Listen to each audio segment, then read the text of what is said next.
Okay. So I'm Marcia Alchison, Leadership Coordinator and President of Interfaith Interconnect. Welcome to everyone. It's really great to have a nice turnout for our first religion chat of 2024. Is anyone on the call here who it's the first time they've ever attended a religion chat? Is it Sib? Is that correct? Sib DeClark, welcome, a special welcome to you. Interfaith Interconnect, as many of you know, holds a religion chat on the second Wednesday of most months. And we welcome suggestions for your topics. And you can email suggestions to us at interfaith.interconnect@gmail.com. As is our custom, I'll begin today's program with Interfaith Interconnect's mission statement, which is to enrich, inform, and educate ourselves and others about the great diversity of faiths and cultures in our valley. Told me you were interested. Today's topic, first in a series of 3 sessions, is, oh, excuse me, could everyone make sure that you're muted, please? If you're not called on to speak. Thanks. Today's topic, first in a series of 3 sessions, is nearly all religions have a version of thou shalt not kill. How does your religion congregation deal with the reality of war? Our leadership committee recognized that this was an important topic for us to address when we planned the series back in September. It is ever more important now. I think you'll all agree. And we are grateful for every opportunity to continue building on interfaith relationships that we have developed since Interfaith Interconnect was founded in 2011.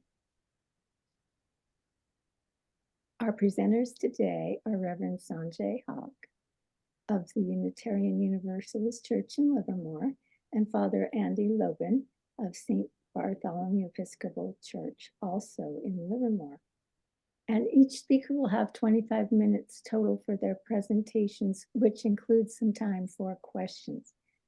We plan to break into small groups at 6 o'clock for anyone who wishes to stay on and participate.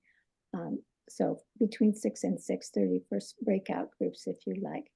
And as I mentioned a minute ago, please mute yourself if you're not muted.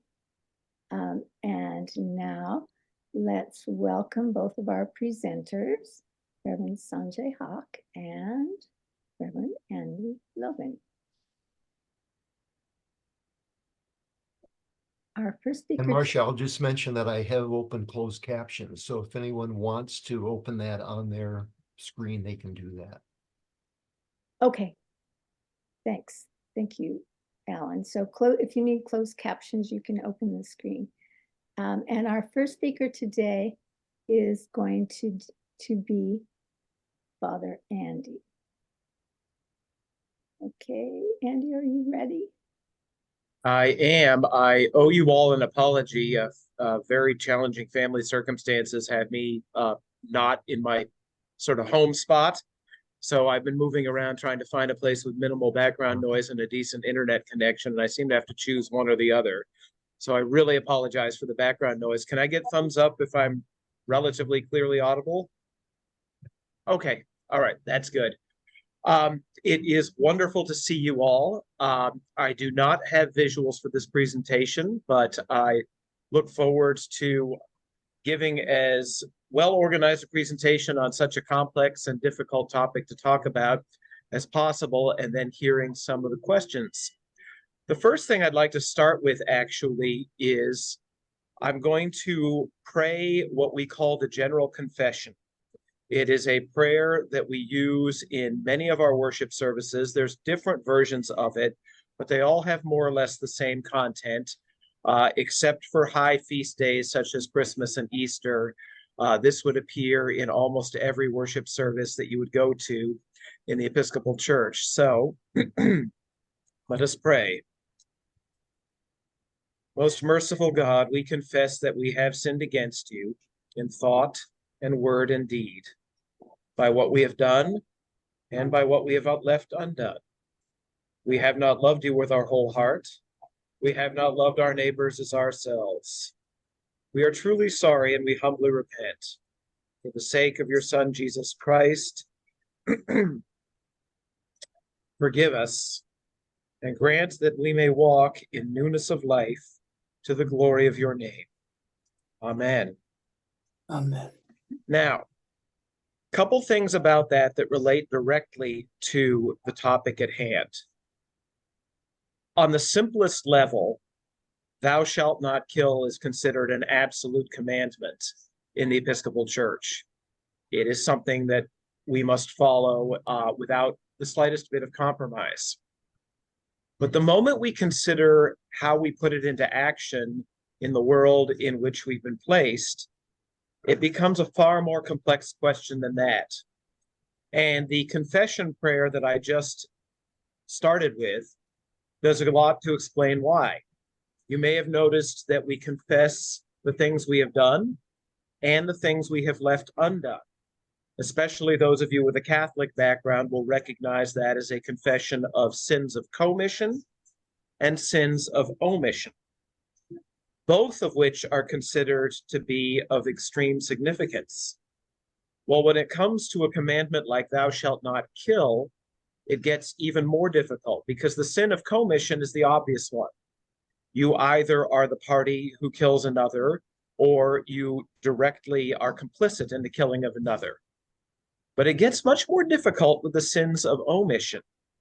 And it has long been held by the Church that standing idly by and being a bystander, even a bystander who can more or less claim ignorance and or powerlessness in the situation, while others are being murdered, is a sin of omission. It is incumbent upon us to do something about it, even if doing something about it seems like a hopeless fool's errand.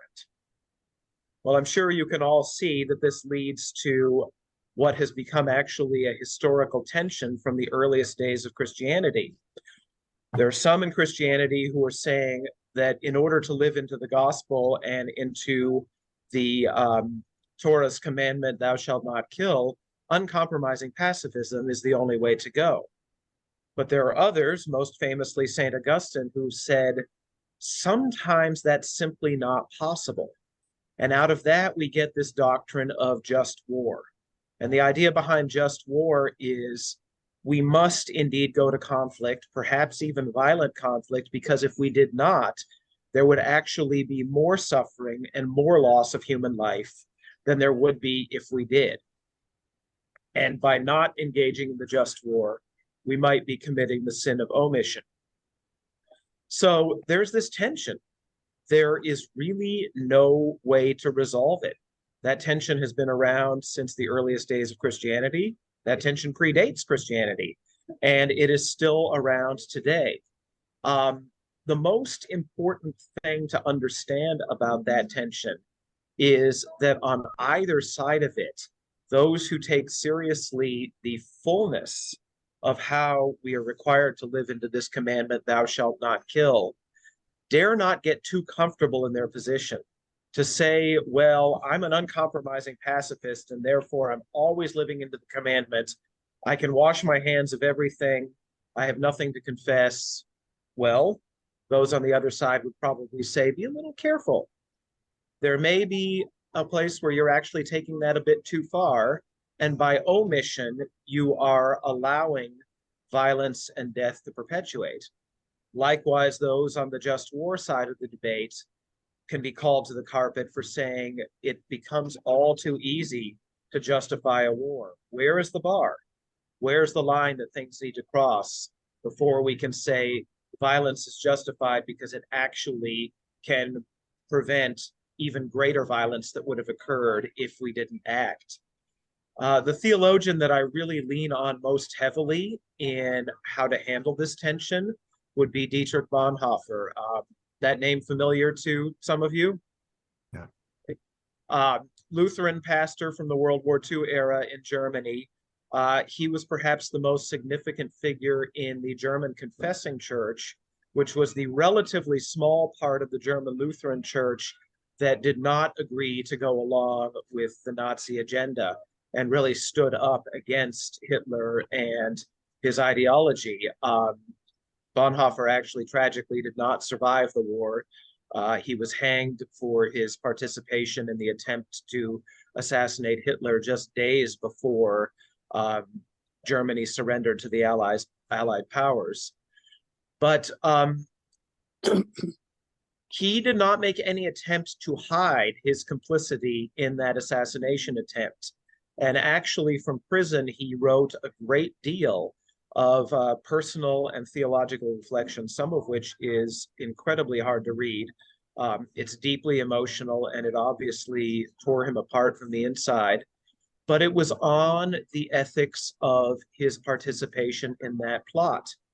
And he really, I believe, more than anything else I've ever read, he handled this in a faithful and responsible way, because what he said is, I cannot escape the fact that I quite deliberately and intentionally attempted to murder a human being. And even though most of the world would say, well, you get a pass because this is Adolf Hitler we were talking about, he refused to give himself such a pass. He said, I don't care how corrupt and depraved that human being might be.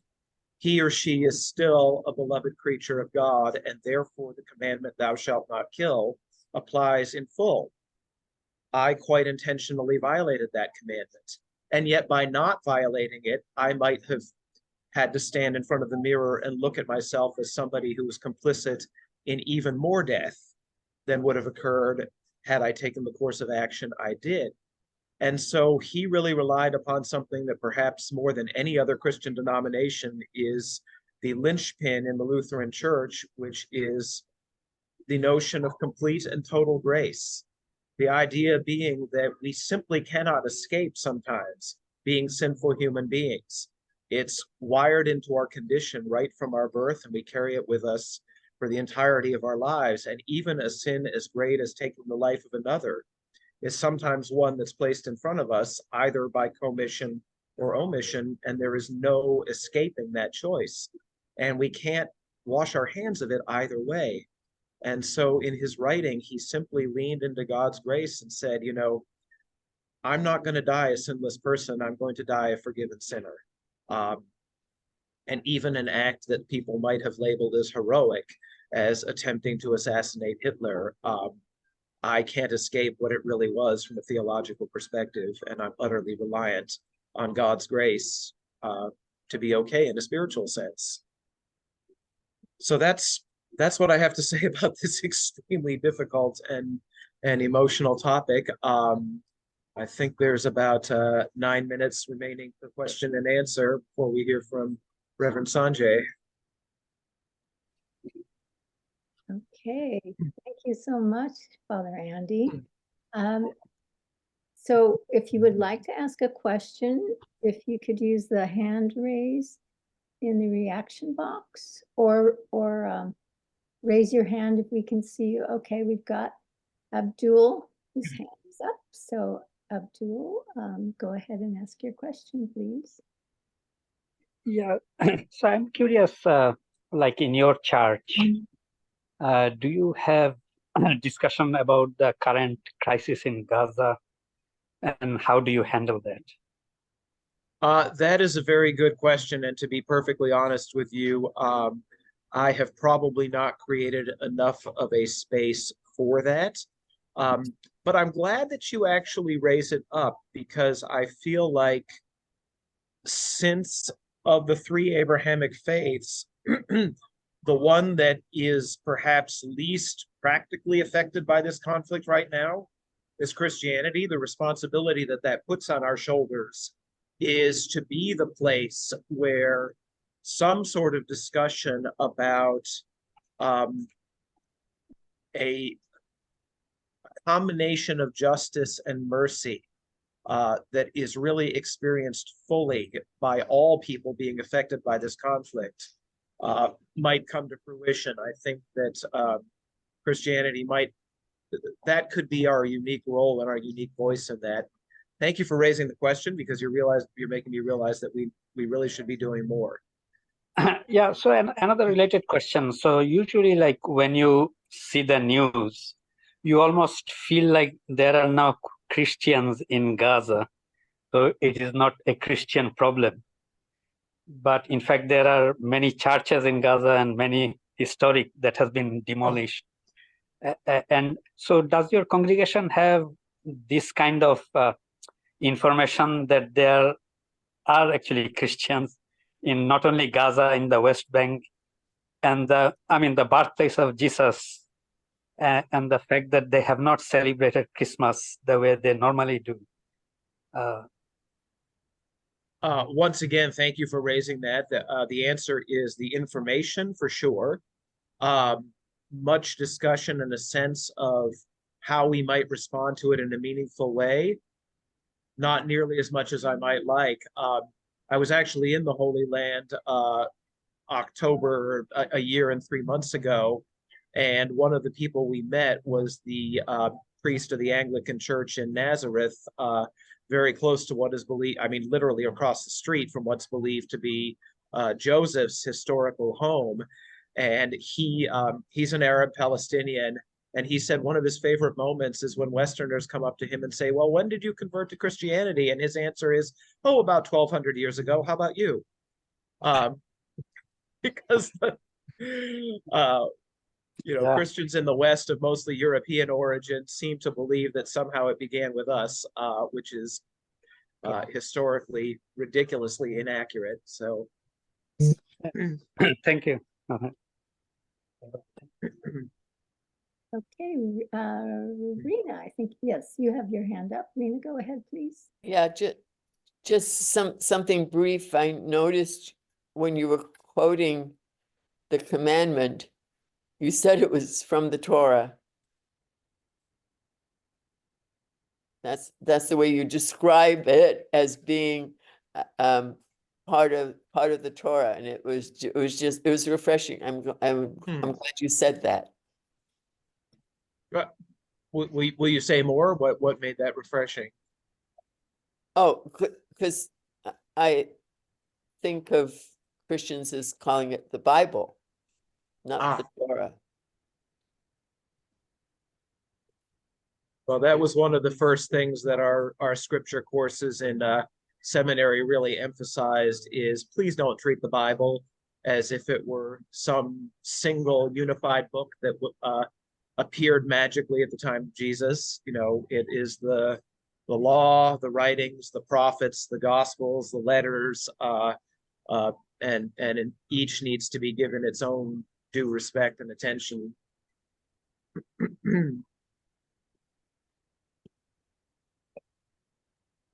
Okay, looks like Ramona's hand is up. Ramona, please go ahead. Actually, I have a comment. I have been attending services Sunday, actually virtually, in the Tri-Valley. And I have in person too, I have not heard anything from a Catholic priest, from the pulpit, about any of this. And I don't know why, if it's because it's not their focus or what. And so I was wondering if anyone had any thoughts about that, or maybe Jim might know, or somebody. They just don't talk about it. And I think they do. The best, did I get unmuted? Can you hear me? Yeah, okay.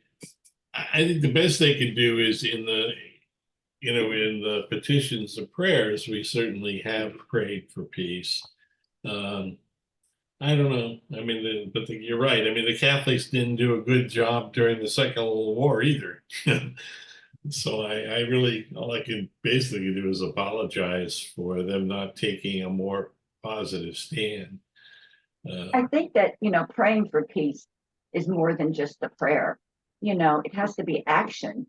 You have to do something. Yeah. Really. So I'm action oriented. Yeah, I couldn't agree with you more, but the church seems to be afraid of, taking on any kind of what would be considered a political stand, right? About this. Yes. But I agree with you. We should do more. I also, I hope this doesn't sound like sort of hiding behind the couch or making excuses, but I do think there's something to the church needing to be very careful about that fine line between speaking for and engaging in action that leads to justice and peace, and accidentally stoking the fires of anger that actually lead to more division and violence. It's a situation where every word, every phrase can be a potential turning point. And I'm not saying that we dare remain silent. Shower we eat. Yeah, but Okay. it also needs to be handled with great intention and care.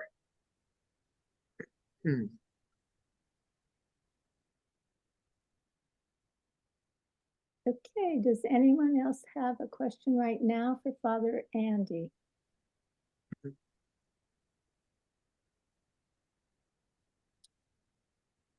Okay, I think we'll go ahead then and let's all give Father Andy a round of applause. Thank you so much for coming to speak to us today, with us.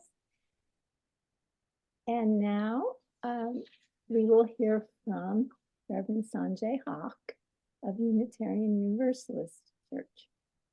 All right. Sangye? Hello, everyone. Welcome to this wonderful place where we can discuss a lot of different focuses on this very important topic. I would like to say, how many of you actually know what Unitarian Universalism is? Do you want to show hands? Kind of. Wow, I'm impressed. And of course, that's good. Then you might know that we are pretty action oriented, that we're very serious about taking action in the form of uplifting equity, justice, and global peace. It's funny because we as a faith, back when we were only Unitarians before we merged with the Universalists, we had begun and were very much part of the pacifistic movement. We spoke a lot about the sanctity of life and how killing is not something we should ever consider or even do, because everything is precious. Now, our sources of faith tend to also be some of the Eastern philosophies. And we as a denomination hold many different diverse faith identities within our own collective unified system. So we love to explore those hot buttons. The thou shalt not murder, which is one of the translations from the original Torah, and thou shalt not kill, is a very interesting problem. When you come to war, we Unitarians like to go to the root cause. What is the reason for war? And it usually comes and distills down to something called colonization. So we get very clear about what is behind the action of using violence. And then when we lift that up and name it, we want to put it as an action item. So our faith is, like I said, again, very action-oriented. First Unitarian Church of Oakland just recently raised something called a ceasefire banner. And they were very clear, we are not anti-Semitic at all. We are saying that we have to stop the war, the violence, the killing, not the murdering of innocent civilians, and talk about why resources are being claimed, why we are trying to push folk who've been indigenous to the area off the land. And many of us have seen the parallels of the Gaza-Israeli conflict in the past through colonization through across the world and the impact it has had economically. And that war is often an economic process. In the just war theology or philosophy, I should say, it relied on those going to war had a similar cultural basis. And today's world is global, and everyone has a different approach to why they need to engage in violence. Even our own country is divided right now and using violence as a way to get and fulfill the needs behind all of that. Unitarian Universalists, we tend to look at what needs to be done to alleviate the suffering first. And that actually came to a good example of that is going to be shown on PBS, by the way, by Ken Burns, about a group of Unitarians called the Sharps, who had to take a stand about what was happening with Jews. They had to get them out. And that was actually how the symbol of our faith was born, was the fact that they needed an icon on the papers that they could get people out by creating this organization, this service committee, to get folk out to safety.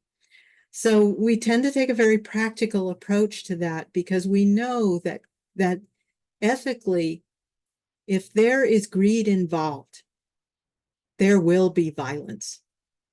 And that change, that's a human change, that faith, if we model the compassion and understanding and protection and uplifting of the best parts of ourselves, somehow we can make a difference and change people's minds. And that is something that it's very practical. And because of the diversity of faith beliefs, of which atheism is a faith belief in many ways, because it embraces the fact that they are uplifting humanity. We believe that this is a very, very important part of engaging in spiritual practice by taking action to name the reasons behind war, name that we have to change our system if we're to stop the violence. Unfortunately, yes, when we address these questions, we get targeted. I actually got targeted by an alt-right group for speaking out. It is an interesting place to reside because it highlights how divisive we are about our need to be in control. And for our faith system, we believe that human dignity, human worth, and the worth and the impact we have on the entire web of life is the most sacred thing to protect and uphold. And if that means that we have to be there in the front lines, then we must do that. There is a long history. Most recently, we believe that if a Unitarian Reverend died in Selma, upholding the inherent worth and dignity against racism, helping Martin Luther King bring his message forward, it was worth, these messages were worth dying for. And that is how our faith addresses the fact that a life is precious, but we must wake folk up to that ideal. I think from another point of view is that we have a lot of hubris about how we think about war. We can get very intellectual about it. And also, there is that stance where you step back and say, well, if we take any kind of side, it could cause issues. Well, then take the side of love, which is the basic unifying principle of our humanity. The unity of ourselves and our existence is very important because beneath all of our individual needs and the diversity is really a web that connects us. We are still exploring the world and finding out how important, if you change one ecosystem, we are impacted globally. And let's just say that climate change can also be a reason for war, because it changes resource availability, which means that people get frightened. So we looked a little deeper. We look at the human crisis underneath what drives the war machine, so to speak, and try and address those, because it is Unitarian Universalist profound belief that if we can change the system or create a system of mutuality and forgiveness and respect and compassion, that it might actually have a long-term effect of mitigating war. This is the kind of thing that that is where really freedom lies in that.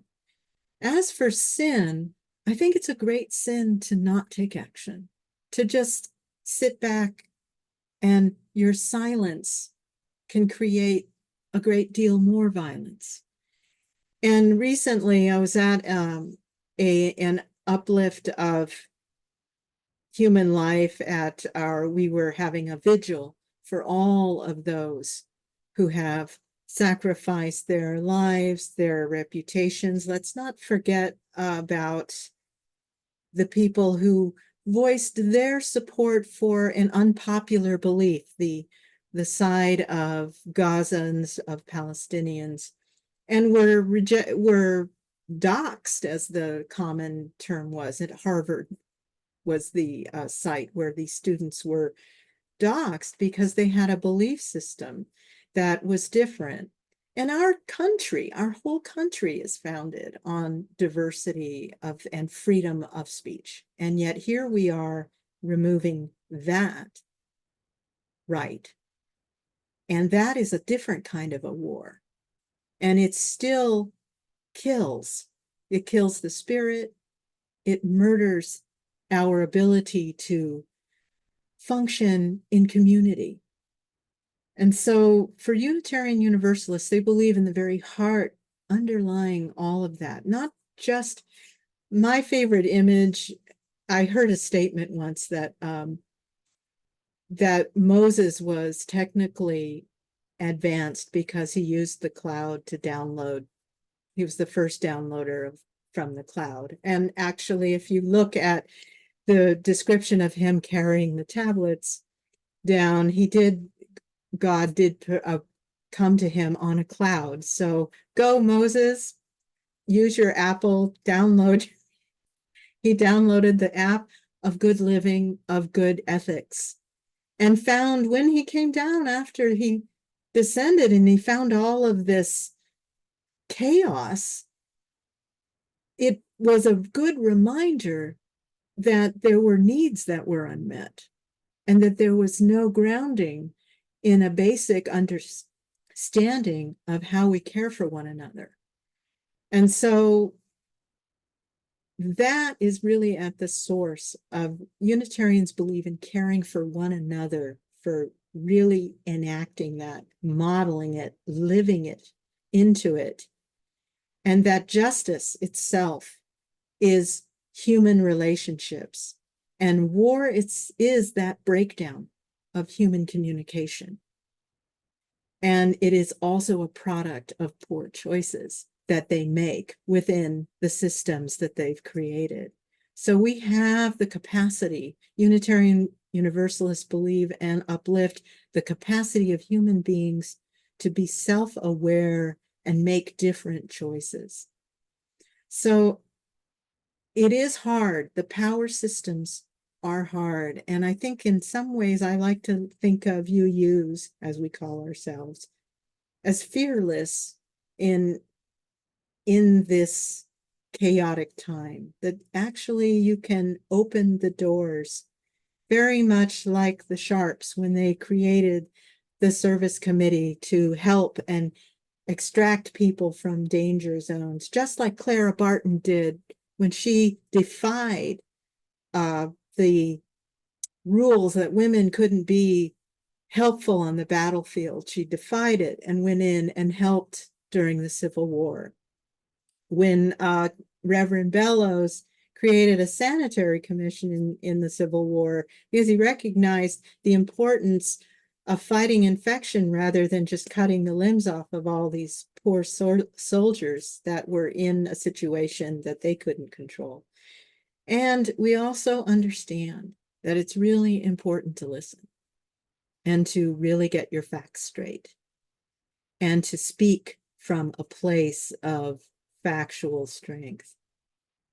And under all of this is the intent of love, the love for humanity, the divine love, the recognition that there is something larger than ourselves that extends past this planet, that extends into the universe, and that we represent through our actions the flow of that compassion and beauty and power that comes through. And so when we think about war, it's showing us the system is broken and we are responsible and we need to roll up our sleeves and get going because it's important. We make up this world. Our actions have consequences. And so our principles, our basic 8 principles state that everyone should have a voice. Everyone should be treated well. That we all honor each other's beliefs. And we listen well. And we take in and understand that we are all interconnected. And so I think there is a danger of intellectualizing why war happens. And one of the great things that makes Unitarian Universalism a living tradition is that we also call out our own interpretations of what we're not doing well. And sometimes we can be very intellectual because we are very lucky to live in a nation where we are not experiencing a Molotov cocktail coming through our door because we said, oh, I can't stand that our leader, or that, I don't really like hearing about the Democrats and Republicans fighting. We're very lucky that way. But there are places in the world that we are seeing where you can't even be identified by your tribal affiliation. You can't be Palestinian. You can't be Christian in some places. And that comes from human relationship. So, yes, thou shalt not murder, thou shalt not kill for thou's own needs. But we also understand that we have to defend and protect the preciousness of life. And how that happens, things are not always very black and white. So we have to work with each structure. And we have a strong Christian tradition. Universalism holds up the divine. But we also don't want to say that if you were in a tough situation and a soldier in Afghanistan, many of the veterans that I know and have had to make tough decisions during Vietnam times, that's not a sin. You were holding a moral compass and you made the right decision to defend. You were thinking of other lives. So intent is extremely important. And that comes from our Buddhist lineage, where right intent from the place of love and commitment to right relationship, if that governs your decision-making process, then that is the divine speaking through you. A lot of times we don't mention the divine in our services only because we want to make space for all of the rich beliefs that are being held in our world today. We are all affected by this deep and terrible process of colonization, of destruction for resource and power. And that really, when you strip away all of that That is what every war has ever been throughout the time when human beings were trying to find a way to live in a place that was difficult. And so we have an opportunity here to change that. And by naming and speaking out against injustices, that's part of how we address this issue. And I don't mention Gaza directly, except in times we have a time when we talk about the sorrows of the world. But we keep our vigils and everything separate and out in the community. We want the community to join us in how do you believe this? And we want everyone to feel heard. And so that is how our organization or religious expression deals with that. And we also bring up and have discussions about all sides of the issue. What is really going on here, and to feel good about expressing how folk feel and to support them in these difficult times. That's how we deal with this. I don't know what my timing is, but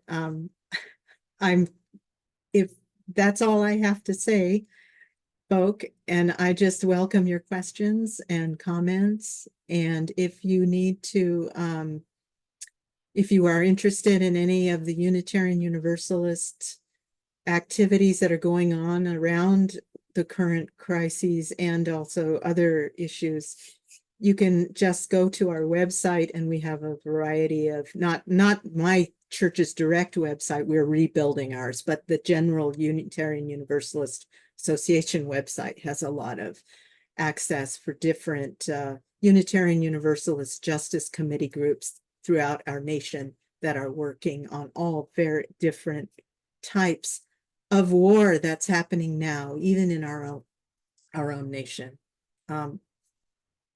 Thank you all. That's all I have to say for right now. Thank you so much, Reverend Sangye.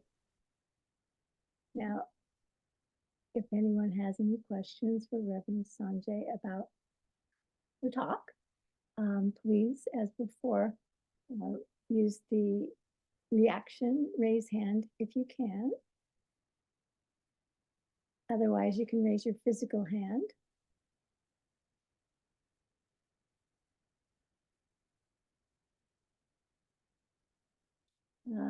Carolina, is that correct? Oh, you can unmute yourself now. I just realized that as soon as I said it. It's Carolina. Carolina, okay. Yes. I'm interested, and I'm going to put this to both ministers, and that is, I was really interested in hearing how the Torah actually says, "Thou shalt not murder," and the Old Testament, thou shalt not murder, and the Old Testament says, "Thou shalt not kill." And in my mind, murder and kill are a little different. It's a very fine line, but I see it differently. And I was wondering when in history that got changed, and if they knew why that got changed. Either one of you.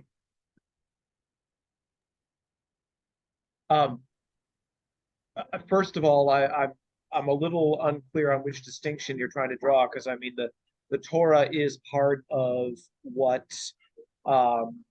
in Christian circles would be referred to as the Old Testament. Right. Speaking of which, that's a designation I don't tend to like to use, because I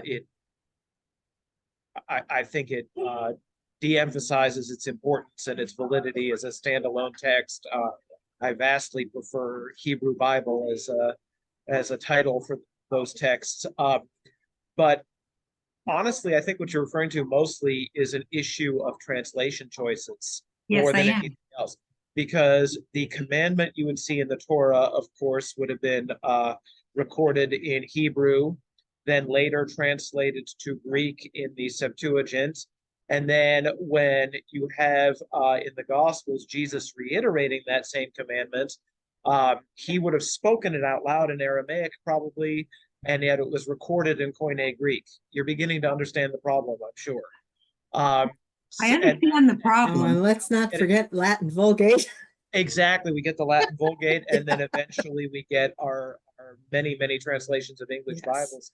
The fact of the matter is, I don't think we can state clearly Yes. what English word the original speaker, be it God or Moses or Jesus, would have us use.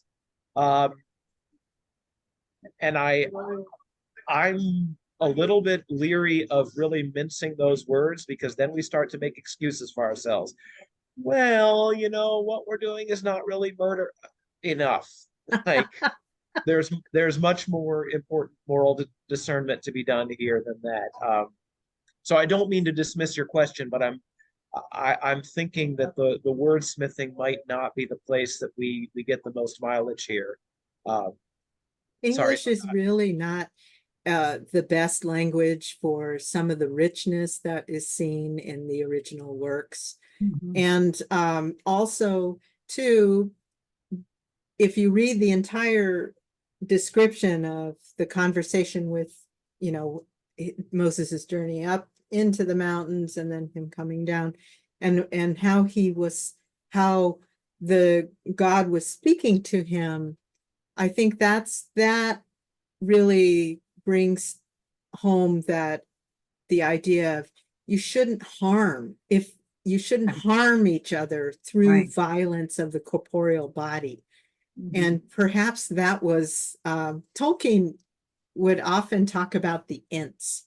And I think in some ways, because he was a translator, I think in some of the older versions of translation, the words and everything was much more elongated, much more beautiful, much more emotional. And so we miss a lot with every translation that comes through. But yes, in English, murder and kill are a little bit different. And because one is defensive, one can be defensive, and the other intentful. And of course, our whole law system and persecution system, we have to establish beyond a reasonable doubt the intent, malice aforethought, so forth and so on. So we respond from our cultural origin to this word. And for those, you know, it's really about harm and humanity. So it's a really good question. And I think that we should always pause. What about taking life and what that means? Because life is sacred and precious. We are finding that out through the James Webb Telescope. We can't find a planet B, and we have just found out that human beings do not like the space environment. They can't survive up there. And it is not practical for us to get in a spaceship a la the Enterprise and take off in warp speed across the galaxy. That is not a reality. It may never be that way for us. We are stuck here together on this world, and we need to honor that. We need to take care of one another. And perhaps that is, for us as religious professionals, for us as people who come into religious community, that is our greatest work, to redefine and bring forward care. What does it mean to care for one another? And I actually think this time we are seeing a lot of positive uplift of, no, this is wrong. War is wrong. Killing is wrong. That is amazing. That did not happen because there was so much confusion around what was happening. I understand that World War I was called the worst family feud in history, and that is something to be said. A family feud because royalty began to conflict. It was about right relationship. So when we think about engaging in violence, maybe we need to look at how we react with each other first. So very good question, Carolina. Thank you. Thank you. I'm sorry, I don't mean to go on the same question, but if I may, I just wanted to piggyback on something Reverend Sangye said, because I love the way you're taking this seemingly linear commandment and, making it broader and looking more at its intent, which is, you shall not harm or destroy another, be it their body, their mind, or their spirit. Any of those is something to be avoided in every possible way. And getting back to your question, Carolina, about words, so that's the negative commandment. Well, the positive commandment, which I think is even more important, is you shall love. Yes. And likewise, in words, in the Greek that we see in the Bible, there are 3 different words that we all translate into the single word love in English, but there are 3 that are really worth parsing out. There's erotic love, there's filial love, and there's agape, godly love. And the biblical commandment is we are to apply all of these to our fellow human beings as lavishly and richly as we possibly can. And I think that is, if anything, of even greater importance than spending a lot of time dwelling on what we shouldn't be doing to one another. Amen. Abdul.